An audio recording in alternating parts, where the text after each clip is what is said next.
നമസ്കാരം. മറവി എന്നുള്ളത് കുട്ടികളിലും അതുപോലെ തന്നെ പ്രായമായവരും ചെറുപ്പക്കാരിലും വരെ ഇപ്പോൾ കൂടുതലായിട്ട് ബുദ്ധിമുട്ടിക്കുന്ന ഒരു കാര്യമാണ്. ഒരുപാട് പേഷ്യൻസ് പറയാറുണ്ട്, ഡോക്ടർ വെച്ചത് എവിടെയാണെന്നുള്ളത് മറന്നു, അല്ലെങ്കിൽ എന്താണ് വെച്ചതെന്ന് മറന്നു, ഗ്യാസ് ഓഫ് ചെയ്തിട്ടുണ്ടോ എന്നുള്ളത് വീണ്ടും വീണ്ടും പോയി നോക്കേണ്ടി വരികയാണ്, താക്കോൽ എവിടെ വെച്ചതെന്ന് പറഞ്ഞു അത് തെരഞ്ഞിട്ട് ഒരുപാട് സമയം പോകുന്നുണ്ട്. ഇങ്ങനെ ഒരുപാട് പ്രശ്നങ്ങൾ നമ്മൾ കേൾക്കാറുണ്ട്.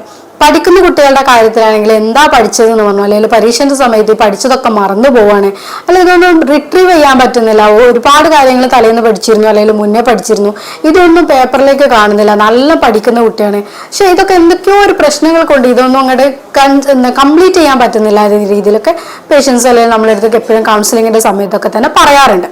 ഒരുപാട് കാരണങ്ങൾ കൊണ്ട് മറവി വരുന്നുണ്ട്. പക്ഷെ എന്താണ് ഇതിന് യഥാർത്ഥപ്പെട്ട കാരണങ്ങൾ, അതുപോലെ നമുക്ക് എന്തൊക്കെ ചെയ്താൽ ഈ മറവിനൊക്കെ നമുക്കൊന്ന് പിടിച്ചു നിൽക്കാൻ പറ്റും, ഇതിന് നമുക്ക് എങ്ങനെയൊക്കെ ഇത് ഓവർകം ചെയ്യാൻ പറ്റും, ഇങ്ങനത്തെ കുറച്ച് കാര്യങ്ങളാണ് ഞാനിന്ന് പറയുന്നത്. ഞാൻ doctor Afiya അല്ലൂർ, senior consultant, doctor ബാസസ് homeo hospital.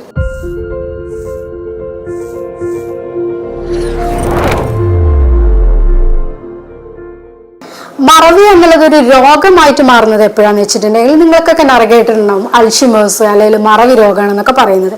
പക്ഷെ ഇതൊക്കെ ഇതിൻ്റെ ഒരു മൂർധന്യ അവസ്ഥയിലേക്ക് എത്തുമ്പോൾ കാണുന്ന ഒരു അസുഖമാണ്. പക്ഷെ നമ്മളിപ്പോൾ പറയുന്നത് സാധാരണമായിട്ട് നമ്മളൊരു ചെറിയ കാര്യങ്ങൾ മറന്നു പോവുക, അല്ലെങ്കിൽ വെച്ച കാര്യം മറന്നു പോവുക, എന്തൊക്കെയോ ചെയ്ത കാര്യങ്ങൾ എന്താണെന്നുള്ളത് ഓർക്കാൻ പറ്റുന്നില്ല, പഠിച്ചത് ഓർമ്മയില്ല, ഇങ്ങനത്തെ രീതിയിലൊക്കെ കാണുന്ന മറവിയാണ്. ഇതെപ്പോഴും ഇതിൻ്റെ തുടക്കാവസ്ഥയാണ്. ഇതിന് കൃത്യമായിട്ടുള്ള കെയറും കാര്യങ്ങളും കൊടുക്കാതാവുമ്പോൾ മാത്രമാണ് ഇത് ഡിമെൻഷ്യയിലേക്കും അല്ലെങ്കിൽ ഇതിനെ കൂടുതലായിട്ടുള്ള ബുദ്ധിമുട്ടിലേക്കും പോകുന്നത്. അങ്ങനെ പോകാണ്ടിരിക്കാൻ നമുക്ക് ഇതിനെ തന്നെ തുടക്കത്തിൽ തന്നെ കുറച്ച് കാര്യങ്ങളൊക്കെ ചെയ്യുകയാണെങ്കിൽ നമുക്കിത് ഒരിക്കലും ഇതിന്റെ മൂർധന്യാവസ്ഥയിലേക്ക് പോവാതെ തന്നെ മാറ്റിയെടുക്കാൻ പറ്റും. ഓർമ്മശക്തി നമ്മൾ പറയുന്ന സമയത്ത് രണ്ട് രീതിയിലാണ് പറയാറുള്ളത്, ഷോർട്ട് ടൈം മെമ്മറി അതേപോലെ തന്നെ long time memory. Short time memory എന്ന് പറഞ്ഞപ്പോൾ നമ്മൾ യാത്ര ചെയ്തു പോകുന്ന സമയത്ത് വഴിയിൽ എന്തൊക്കെയോ കണ്ടിട്ടുണ്ട്, കുറെ ബോർഡുകൾ കണ്ടിട്ടുണ്ട്, അല്ലെങ്കിൽ കുറച്ച് ആൾക്കാരെ കണ്ടിട്ടുണ്ട്, അതൊക്കെ നമ്മൾ ഒരു സെക്കൻഡ് അല്ലെങ്കിൽ ഒരു 5 മിനിറ്റ് കുറച്ച് നേരത്തേക്ക് ഇങ്ങനെ അതൊന്ന് മിന്നി മറിഞ്ഞു പോകുന്ന രീതിയിലേക്ക് അത് അത്രേ നമ്മൾ ഓർക്കുന്നുള്ളൂ. അല്ലെങ്കിൽ നമ്മളിപ്പോൾ ഇന്ന് രാവിലെ എന്താ കഴിച്ചത് നമുക്ക് ഒരുപാട് കാലത്തേക്ക് ആലോചിച്ച് വെക്കേണ്ട കാര്യമില്ല. പക്ഷെ നമ്മളത് ഒരു ലോങ് ടൈം മെമ്മറിയിലേക്ക് ഇത് പോകുമ്പോൾ ഇതിനെ തന്നെ നമ്മൾ വീണ്ടും വീണ്ടും കാണുന്ന സമയത്ത്, അല്ലെങ്കിൽ നമ്മൾ ഇന്ന് വഴിയിൽ കണ്ട ഒരു സാധനം തന്നെ നമ്മൾ കണക്ട് ചെയ്യണം. നമ്മൾ മുന്നേ അവിടെ ഒരു ആളെ കണ്ടിരുന്നു, അയാൾ നമ്മൾ എന്തൊക്കെയോ കാര്യങ്ങൾ നമ്മൾ പാസ്റ്റ് ആയിട്ട് എന്തെങ്കിലുമൊക്കെ നമ്മളത് കണക്ട് ചെയ്ത് വെച്ചിട്ടുണ്ടെങ്കിൽ അത് നമുക്കൊന്നും കൂടി ലോങ് ടൈം മെമ്മറിയിലേക്ക് പോകും. അതേപോലെ നമ്മൾ ഇപ്പോൾ ആലോചിക്കുക, നമ്മളിപ്പോൾ ബീച്ച് സൈഡിലൊക്കെ പോകുന്ന നമുക്ക് സമയത്ത് ഒരുപാട് ബോർഡുകൾ ഒന്ന് തന്നെ തുടരെ വെച്ചിട്ടുണ്ടായിരിക്കും. എന്തിനാണ് അവർ നമ്മൾ തന്നെ വിചാരിക്കൂലേ എന്താ ഒരു ബോർഡ് വെച്ചാൽ പോരെ, ഒന്ന് നമ്മൾ കണ്ടിരുന്നില്ല. പക്ഷെ അത് നമ്മൾ വീണ്ടും വീണ്ടും കാണുന്ന സമയത്ത് ഒന്ന് കണ്ടു അത് നമ്മൾ മറഞ്ഞു, 2 കണ്ടു അത് മറന്നു, 3ാമത് കണ്ടു, നമ്മളിത് വീണ്ടും വീണ്ടും കാണുന്ന സമയത്ത് നമ്മുടെ മൈൻഡിലേക്ക് അത് ലോങ് ടൈം മെമ്മറിയിലേക്ക് പോവുകയും നമ്മൾക്ക് ആ പരസ്യ ബോർഡുകളോ അല്ലെങ്കിൽ അതിന്റെ പ്രത്യേകിച്ചുള്ള വാചകങ്ങളോ കോഡ്സുകളോ നമുക്ക് ഓർത്തെടുക്കാൻ കഴിയുകയും ചെയ്യും. ഇങ്ങനെ കാണിക്കുന്നതാണ് നമ്മളുടെ ലോങ് ടൈം മെമ്മറിയിലേക്ക് പോകുന്നത്. അതുപോലെ തന്നെയാണ് നമ്മൾ എന്തെങ്കിലും ചെറിയ കാര്യങ്ങളോ അല്ലെങ്കിൽ എന്തെങ്കിലും പഠിച്ചിട്ടുണ്ടെങ്കിൽ അല്ലെങ്കിൽ നമുക്കത് പൂർണ്ണമായിട്ട് പിന്നീട് ഓർമ്മ കിട്ടേണ്ട കാര്യങ്ങളാണെന്നുണ്ടെങ്കിൽ നമുക്ക് കുറച്ച് കാര്യങ്ങളൊക്കെ ചെയ്തിട്ടുണ്ടെങ്കിൽ അത് നമുക്ക് ഓർത്തെടുക്കാൻ കഴിയും. വീണ്ടും വീണ്ടും നമ്മളുടെ ലോങ് ടൈം മെമ്മറിയിലേക്ക് നമുക്ക് മാറ്റിക്കൊണ്ടുവരാനും കഴിയും. അങ്ങനത്തെ കാര്യങ്ങളൊക്കെയാണ് നമ്മൾ ഇന്ന് പറയുന്നത്. നമ്മുടെ ശരീരത്തിൽ നമ്മുടെ ബ്രെയിനിൽ നമ്മൾ സ്റ്റോർ ചെയ്ത് വെച്ച കാര്യങ്ങളൊക്കെ നമുക്ക് പൂർണ്ണമായിട്ട് ഓർത്തെടുക്കാൻ പറ്റാത്തത് ഒന്നല്ലെങ്കിൽ നമ്മൾ ആ കാര്യങ്ങൾ ചെയ്യുന്നത് ഭയങ്കര സ്ട്രെസ്ഫുൾ ജോബിലൂടെ ആയിരിക്കും. ഇപ്പൊ സ്ത്രീകളുടെ കേസിലൊക്കെ ആണെങ്കിൽ പല കാര്യങ്ങളും ഒരുമിച്ച് ചെയ്യും. ഈ രാവിലത്തെ സമയത്ത് പണികളുടെ സമയത്തൊക്കെ കുട്ടികൾക്കുള്ള ഫുഡിങ് ശരിയാക്കുന്നുണ്ടാവും, അതിന്റെ കൂടെ നമ്മൾ വീട് വൃത്തിയാക്കുന്നുണ്ടാവും, നമ്മൾ വേറെ എന്തെങ്കിലും കാര്യങ്ങൾ കുട്ടികൾക്ക് പിന്നെ സ്കൂളിലെ കാര്യങ്ങളൊക്കെ ആണെങ്കിൽ അത് അതിന്റെ കൂടെ ചെയ്യുന്നുണ്ടാവും, പിന്നെ വേറെ എന്തെങ്കിലും ഹസ്ബൻഡിന്റെ കാര്യങ്ങൾ എല്ലാം കൂടെ ഒരുമിച്ച് ചെയ്യുന്നതോട് കൂടി തന്നെ ഇവർ എന്താണോ ചെയ്തത് എന്നുള്ള കാര്യത്തിൽ ഇവർ പൂർണ്ണമായിട്ടും അതിലേക്ക് അവരുടെ മൈൻഡ് കൊടുക്കാത്തത് കൊണ്ട് അല്ലെങ്കിൽ അതിൽ ഇൻവോൾവ് ചെയ്യാത്തത് കൊണ്ട് തന്നെ ആ കാര്യങ്ങൾ അവർ പിന്നെ മറന്നു. അപ്പൊ ഈ തിരക്കിന്റെ ഇടയ്ക്ക് അവരതിൽ ചിലപ്പോൾ എന്തെങ്കിലും താക്കോലുകളോ അല്ലെങ്കിൽ ഗ്യാസ് ഓൺ ചെയ്തിട്ട് പോരെ അല്ലെങ്കിൽ എന്തെങ്കിലും അങ്ങനത്തെ കുറച്ച് കാര്യങ്ങളൊക്കെ ചെയ്ത് വെച്ചിട്ടുണ്ടാവും. പക്ഷെ അത് അവർ ഓർക്കുന്നേ ഇല്ല. കാരണം എന്താ, അവരതിൽ ഇൻവോൾവ് ചെയ്തിട്ടല്ല ചെയ്തത്. അതാണ് ഇവിടെ നമ്മൾ പറയുന്നത്. നമ്മൾ എന്തെങ്കിലും ഇങ്ങനത്തെ കാര്യങ്ങൾ ചെയ്യുന്ന സമയത്ത് അതിൽ ഇൻവോൾവ് ചെയ്തിട്ട് ഞാൻ എന്ന സാധനം ഇവിടെ വെച്ചിട്ടുണ്ട് അല്ലെങ്കിൽ ഞാൻ ഇത് ചെയ്തിട്ടുണ്ട് എന്നുള്ളത് നമ്മൾ ഓർത്തിട്ട് ചെയ്യുകയാണെന്നുണ്ടെങ്കിൽ അത് നമുക്ക് കറക്റ്റ് ചെയ്ത് വെക്കാൻ പറ്റും. അങ്ങനെ നമ്മൾ ചെയ്യുന്ന കാര്യം നമ്മൾ ലോങ് ടൈം മെമ്മറിയിലേക്ക് പോകുന്നുണ്ട്. മറ്റേത് നമ്മൾ എന്താ ഷോർട്ട് ടൈം മെമ്മറിയിലാണ്, ഇവിടെ അത് ചെയ്തു അവിടെ അത് ചെയ്തു ഇവിടെ ചെയ്തു. ഈ കാര്യങ്ങളൊന്നും തന്നെ നമ്മൾ ലോങ് ടൈം മെമ്മറിയിലേക്ക് പോകുന്നില്ല. ലോങ് ടൈമിലേക്ക് പോവാത്തത് നമുക്ക് ഒരിക്കലും റിട്രീവ് ചെയ്യാനും പറ്റുന്നില്ല. ഇതാണ് നമ്മളിവിടെ ഫസ്റ്റ് ആയിട്ട് ചെയ്യേണ്ട ഒരു ശ്രദ്ധിക്കേണ്ട കാര്യം. അതുപോലെ തന്നെയാണ് നമ്മൾ കോശങ്ങളിലേക്ക് രക്തം എത്തുന്നത് കുറയുന്നതായിട്ടുള്ള കുറച്ച് കണ്ടീഷൻസ് ഉണ്ട്. പ്രത്യേകിച്ച് നമ്മൾ പറയുന്ന പ്രമേഹ രോഗികളിൽ, അതുപോലെ തന്നെ സ്ട്രോക്ക്, പക്ഷാഘാതം വരുന്നത്, ബ്ലഡ് പ്രഷർ കൂടി നിൽക്കുന്ന ആൾക്കാർക്ക്, ഇങ്ങനെയൊക്കെയുള്ള ആൾക്കാർക്ക് കോശങ്ങളിലേക്കുള്ള രക്തപ്രവാഹം കുറയുകയും ആ കോശങ്ങളുടെ പ്രവർത്തനം കാര്യക്ഷമമായി നടക്കാതിരിക്കുകയും ചെയ്യുമ്പോഴും ഈ രീതിയിൽ കോശങ്ങൾക്ക് തകരാറുകൾ സംഭവിക്കുകയും അവിടെ നമുക്ക് ഈ മറവി കാര്യങ്ങളൊക്കെ കൂടുതലായിട്ടും കാണിക്കാറുണ്ട്.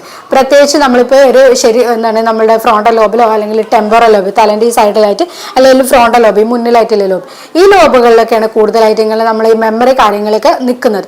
അപ്പോൾ ഇവിടെ നിന്ന് കോശങ്ങൾക്ക് നമ്മളിപ്പോൾ BP കൂടുതലായിട്ടുള്ള ആൾക്കാർക്ക്, അല്ലെങ്കിൽ ഡയബറ്റീസ് കണ്ടിന്യൂസ് ആയിട്ട് കൂടുതലായിട്ട് കാലം ഉള്ള ആൾക്കാർക്കൊക്കെ തന്നെ ചെറിയ രീതിയിൽ രക്തം കട്ട പിടിക്കുക, അവിടെ എന്തെങ്കിലും ബുദ്ധിമുട്ടുകൾ ഉണ്ടാകുന്ന സമയത്ത് അവിടേക്കുള്ള കോശങ്ങൾ നശിക്കുകയും ആ ഭാഗത്തേക്കുള്ള രക്തോട്ടം കുറയുകയും ചെയ്യുന്ന സമയത്തും ഇതേ രീതിയിലുള്ള മറവി കാര്യങ്ങളൊക്കെ അവർക്ക് ബാധിക്കാറുണ്ട്. പിന്നെ നമുക്ക് എപ്പോഴും പറയാം, ഹോർമോണിന്റെ കംപ്ലയിൻസ് വരുന്ന സമയത്ത് ചില ഹോർമോണുകൾ കൂടാം, ചില ഹോർമോണുകൾ കുറയാം.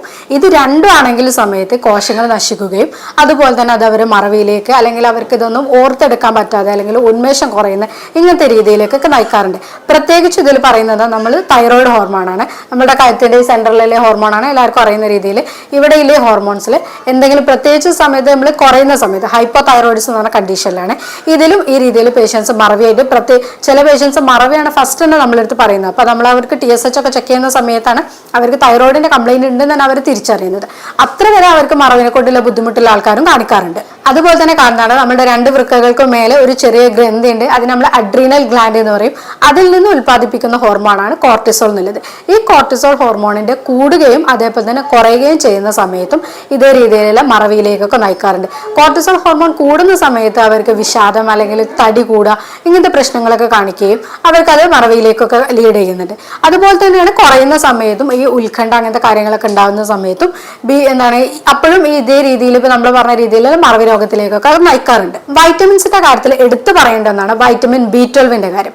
വൈറ്റമിൻ B12 അഭാവം മൂലം ഇതുപോലെയുള്ള മറവി രോഗത്തിലേക്ക് പെട്ടെന്ന് തന്നെ നയിക്കാറുണ്ട്. ഇവിടെ എന്താ സംഭവിക്കുന്നത് വെച്ചാൽ സ്ട്രിക്റ്റ് ആയിട്ടുള്ള പ്യൂർ വെജിറ്റേറിയൻസിനാണ് കൂടുതലായിട്ടും വൈറ്റമിൻ B12 അഭാവം കാണാറുള്ളത്. പിന്നെ നോൺ വെജിറ്റേറിയൻസിന് അവരെടുക്കുന്ന ഭക്ഷണങ്ങളിൽ പ്രത്യേകിച്ച് ഈ ബീഫ്, ചിക്കൻ അങ്ങനത്തെ കാര്യങ്ങളൊക്കെ എടുക്കുമ്പോൾ മുട്ട, പാൽ ഇങ്ങനത്തതൊക്കെ കൂടുതലായിട്ട് വരുന്ന സമയത്ത് വൈറ്റമിൻ B12 ഒരു പരിധി വരെ നമുക്ക് കിട്ടും. പക്ഷെ ഈ വെജിറ്റേറിയൻസിന്റെ കേസിൽ കൂടുതലായിട്ടും ഇങ്ങനത്തെ നിന്നാണ് നമ്മൾക്കിപ്പോൾ വൈറ്റമിൻ B12 കിട്ടുന്നത്. പക്ഷെ ഇവർക്ക് ഇതൊന്നും എടുക്കാത്തോടു കൂടി അല്ലെങ്കിൽ ഇപ്പം കൂടുതലായിട്ട് നമ്മൾ പഴങ്ങളെ പച്ചക്കറികളിലൊന്നും ഇത്രത്തോളം വൈറ്റമിൻ B12 കിട്ടുന്നില്ല. അപ്പോൾ അങ്ങനെയുള്ള സമയത്തും ഈ വൈറ്റമിൻ B12 കുറയുമ്പോഴും ഇതേ രീതിയിലുള്ള മറവിന്റെ ബുദ്ധിമുട്ട് കാണാറുണ്ട്. അമിതമായിട്ട് മദ്യപാനം എടുക്കുന്ന ആൾക്കാരിലും ഈ ഒരു ബുദ്ധിമുട്ടാണ് കാണാറുള്ളത്. അവർക്കും ഇത് തന്നെയാണ് സംഭവിക്കുന്നത്. മദ്യപാനം കൂടുതലായിട്ടുണ്ടാകുന്ന സമയത്ത് വൈറ്റമിൻ B12 നമ്മൾ ഭക്ഷണത്തിലൂടെ എടുക്കുന്നുണ്ടെങ്കിൽ കൂടെ അത് ശരീരം ആഗിരണം ചെയ്യാതിരിക്കുകയും അവർക്ക് അതിൽ നിന്നുള്ള അഭാവങ്ങൾ കാണിക്കുകയും ചെയ്യും. അങ്ങനെയുള്ള ആൾക്കാർക്കും ഈ മറവി രോഗം പിന്നെ ഭാവിയിൽ കാണാറുണ്ട്. നമ്മൾ ചില മെഡിസിൻസ്, ഈ പ്രമേഹത്തിനൊക്കെ എടുക്കുന്ന ചില മെഡിസിൻസും അതേപോലെ തന്നെ ഡിപ്രഷൻ അല്ലെങ്കിൽ ആങ്സൈറ്റി, വിഷാദ രോഗം ഇങ്ങനത്തേനൊക്കെ എടുക്കുന്ന ചില മരുന്നുകളും ഇതുപോലെ തന്നെ ഭാവിയിൽ മറവി രോഗത്തിലേക്ക് നയിക്കുന്നുണ്ട്. അപ്പോൾ അങ്ങനെയൊക്കെയുള്ള ആൾക്കാർക്ക് ഒന്നല്ലെങ്കിൽ മെഡിസിൻ മാറ്റാം, അല്ലെങ്കിൽ അതിൽ അവർക്ക് വേറെ എന്തെങ്കിലും രീതിയിലൂടെ ചെയ്യുകയാണെങ്കിൽ ഈ മെഡിസിൻ ഒന്ന് മാറി നിൽക്കണമെങ്കിലും ഈ ഒരു ഇതിൽ ഇമ്പ്രൂവ്മെന്റ് കാണുന്നുണ്ട്. നിങ്ങൾക്ക് മറവി രോഗം വരുന്നുണ്ട് അല്ലെങ്കിൽ നിങ്ങൾക്ക് അതിന്റെ തുടക്കം വന്നിട്ടുണ്ട് എന്നുള്ളത് നിങ്ങൾക്ക് എങ്ങനെയാണ് മനസ്സിലാക്കാന്നുള്ളത് നോക്കാം. പ്രധാനമായിട്ട് തന്നെയാണ് നമ്മൾ എന്ത് കാര്യങ്ങൾ ചെയ്യുകയാണെങ്കിലും അതിലൊന്ന് കോൺസെൻട്രേറ്റ് ചെയ്യാൻ പറ്റുന്നില്ല, അല്ലെങ്കിൽ എപ്പോഴും സ്ട്രെസ്ഫുൾ ആണ്, ഒന്നും ചെയ്തിട്ട് അങ്ങോട്ട് ശരിയാവുന്നില്ല, ഒന്നിൽ ഇൻവോൾവ് ചെയ്യാൻ പറ്റുന്നില്ല. അപ്പോൾ അവിടെ ചെയ്യുന്നുണ്ട് ഇവിടെ ചെയ്യുന്നുണ്ട്, പക്ഷെ എല്ലാ കാര്യങ്ങളും ചെയ്യുന്നതൊന്നും ക്ലിയർ ആവുന്നില്ല എന്നുള്ള തോന്നൽ വരികയാണെങ്കിൽ അത് നമുക്കൊരു ഭാവിയിലേക്ക് നമുക്കതൊരു മറവി രോഗത്തിലേക്ക് വരാനുള്ള സാധ്യതയുണ്ട്. അതുപോലെ തന്നെയാണ് പെട്ടെന്ന് വരുന്ന മൂഡ് സ്വിങ്സ്, പിന്നെ പെട്ടെന്ന് കരച്ചിൽ വരിക, അല്ലെങ്കിൽ അത് പെട്ടെന്ന് ഓരോരോ ചേഞ്ചിലേക്ക് ഇങ്ങനെ വരിക, ചിരിക്കുക, കരയുക, അങ്ങനെ ഇമോഷൻസ് മാറി മാറി വരിക. അല്ലെങ്കിൽ അതുപോലെ തന്നെ കാണിക്കുന്നതാണ് ഇമോഷൻസ് പ്രകടിപ്പിക്കാൻ പറ്റാത്ത രീതിയിൽ വരിക. നമ്മളിപ്പോൾ ചിരിക്കേണ്ട സമയത്ത് കരയുക, അല്ലെങ്കിൽ കരയേണ്ട സമയത്ത് ചിരിക്കുക, ഇങ്ങനെ മാറി മാറി വരിക. അവർക്ക് അത് വിചാരിക്കുന്ന രീതിയിൽ അവരുടെ ബ്രെയിൻ അത് സ്റ്റിമുലേറ്റ് ചെയ്തിട്ട് പ്രകടിപ്പിക്കാൻ പറ്റാത്ത രീതിയിൽ വരുന്നതും ഒരു പരിധിവരെ മറവി രോഗത്തിലേക്ക് പിന്നെ നയിക്കുന്നത് കാണാറുണ്ട്. ഫ്രോണ്ടൽ ലോബിന് ലീഷൻ എന്തെങ്കിലും ബുദ്ധിമുട്ടുകൾ വരുന്ന സമയത്താണ് ഇങ്ങനത്തെ രീതിയിലുള്ള ബുദ്ധിമുട്ടുകളൊക്കെ കാണാറുള്ളത്. അതേപോലെ ഡ്രൈവിംഗ് ഒക്കെ സ്ഥിരമായിട്ട് ചെയ്യുന്ന ആൾക്കാരാണെങ്കിലും അവർക്ക് പെട്ടെന്ന് തന്നെ എന്തൊക്കെയോ മാറ്റങ്ങൾ വരും. അവർ വിചാരിച്ച രീതിയിൽ ആക്സിലേറ്റർ ചവിട്ടുമ്പോൾ മാറിപ്പോവുക, അല്ലെങ്കിൽ ക്ലച്ച് ചവിട്ടുമ്പോൾ മാറിപ്പോവുക, അങ്ങനത്തെ രീതിയിലൊക്കെ ചില ഇതിൽ കാണിക്കാറുണ്ട്. ഇങ്ങനെയൊക്കെ വരുമ്പോഴും അവർക്ക് അതൊരു കോർഡിനേഷൻ ഇല്ലാത്തതിന്റെ കുറവ്, അല്ലെങ്കിൽ അവർക്കൊരു മറവി രോഗത്തിലേക്കൊക്കെ പിന്നീക്ക് അത് നയിക്കുന്നതും കാണാറുണ്ട്. നമ്മൾ കുട്ടികളുടെ കാര്യത്തിൽ പറയാറുണ്ട്, നമ്മൾ എന്തെങ്കിലും ബ്രെയിനിന് ഇട്ട് കൊടുത്തിട്ടുണ്ടെങ്കിൽ അല്ലെങ്കിൽ നമ്മൾ അതിൽ എന്തെങ്കിലും കാര്യങ്ങൾ ചെയ്തിട്ടുണ്ടെങ്കിൽ മാത്രമേ നമുക്കതൊരു മറവിയാണ് അല്ലെങ്കിൽ അവർക്ക് അത് ഓർമ്മശക്തി കിട്ടുന്നില്ല എന്നുള്ള രീതിയിൽ പറയാം. ഇപ്പം നമ്മളിതൊരു ബ്രെയിനായിട്ട് സങ്കല്പിക്കുകയാണെന്നുണ്ടെങ്കിൽ ഇപ്പം ഇത് നമ്മളൊരു ബ്രെയിനായിട്ട് സങ്കല്പിക്കുക. ഇതിലേക്ക് നമ്മൾ എന്തെങ്കിലും കാര്യങ്ങൾ പഠിച്ചതോ അല്ലെങ്കിൽ വേറെ എന്തെങ്കിലും സ്റ്റിമുലസ്, ഇപ്പം ഞാൻ ഇപ്പോൾ ഇവിടെ ഒരു സാധനം വെച്ചു എന്നുള്ള രീതിയിൽ നമ്മൾ ഇട്ടു. അപ്പോൾ നമ്മൾ പറയാണ് ഇപ്പോൾ ഈ ബ്രെയിനിൽ ആകെ ഈ ഒരൊറ്റ ഒന്നേ കൊള്ളുന്നുള്ളൂ എന്ന് പറയുകയാണെങ്കിൽ നമ്മൾ എന്താ പറയുക, ഇവരെ ബ്രെയിൻ ഒന്നിനും പറ്റുന്നില്ല, ആകെ ഒരു അതേ കൊള്ളുന്നുള്ളൂ എന്നുള്ള രീതിയിൽ വിചാരിക്കും. പക്ഷെ ഇവിടെ അങ്ങനെയല്ല, നമ്മൾ കൊടുക്കാത്തത് കൊണ്ടാണ്. ഇപ്പൊ ഇതിൽ ബാക്കി ഇത്രയും സ്പേസുകൾ ഉണ്ട്. പിന്നെ നമ്മൾ അതേപോലെ തന്നെ ഈ വെച്ച സാധനം നമ്മൾ കൃത്യമായിട്ട് ഒരു സ്ഥലത്ത് വെച്ചു എന്നുള്ളത് നമ്മൾ ഉറപ്പുവരുത്താം. ഇപ്പൊ നമ്മൾ വെറുതെ ഇതങ്ങോട്ട് അലസമായിട്ട് ഇട്ടിട്ടുണ്ടെങ്കിൽ എന്താ, അത് എവിടെയാ വന്നത് എന്താന്നുള്ളത് നമുക്ക് വീണ്ടും റീകളക്ട് ചെയ്യാൻ പറ്റുന്നില്ല. അല്ലെങ്കിൽ നമ്മൾ ഒരുപാട് സാധനത്തിന്റെ ഇടയിൽ നിന്ന് വീണ്ടും നമ്മൾ അതിന് തിരഞ്ഞെടുക്കണം. ഇപ്പൊ നമ്മൾ എക്സാമിന് തലേന്നൊക്കെ കുട്ടികൾ ഒരുപാട് കാര്യങ്ങൾ ഇരുന്ന് പഠിക്കും, പക്ഷെ അവർക്ക് അതൊന്നും റീകളക്ട് ചെയ്യാൻ പറ്റുന്നില്ല. കാരണം എന്താ, അതങ്ങോട്ട് ബ്രെയിനിലേക്ക് ഇട്ടു, ഇത് എവിടെയാ ഇട്ടത് എന്താ ഇട്ടതെന്നൊന്നും പിറ്റേന്ന് ബ്രെയിനിന് റീകളക്ട് ചെയ്യാൻ പറ്റുന്നില്ല.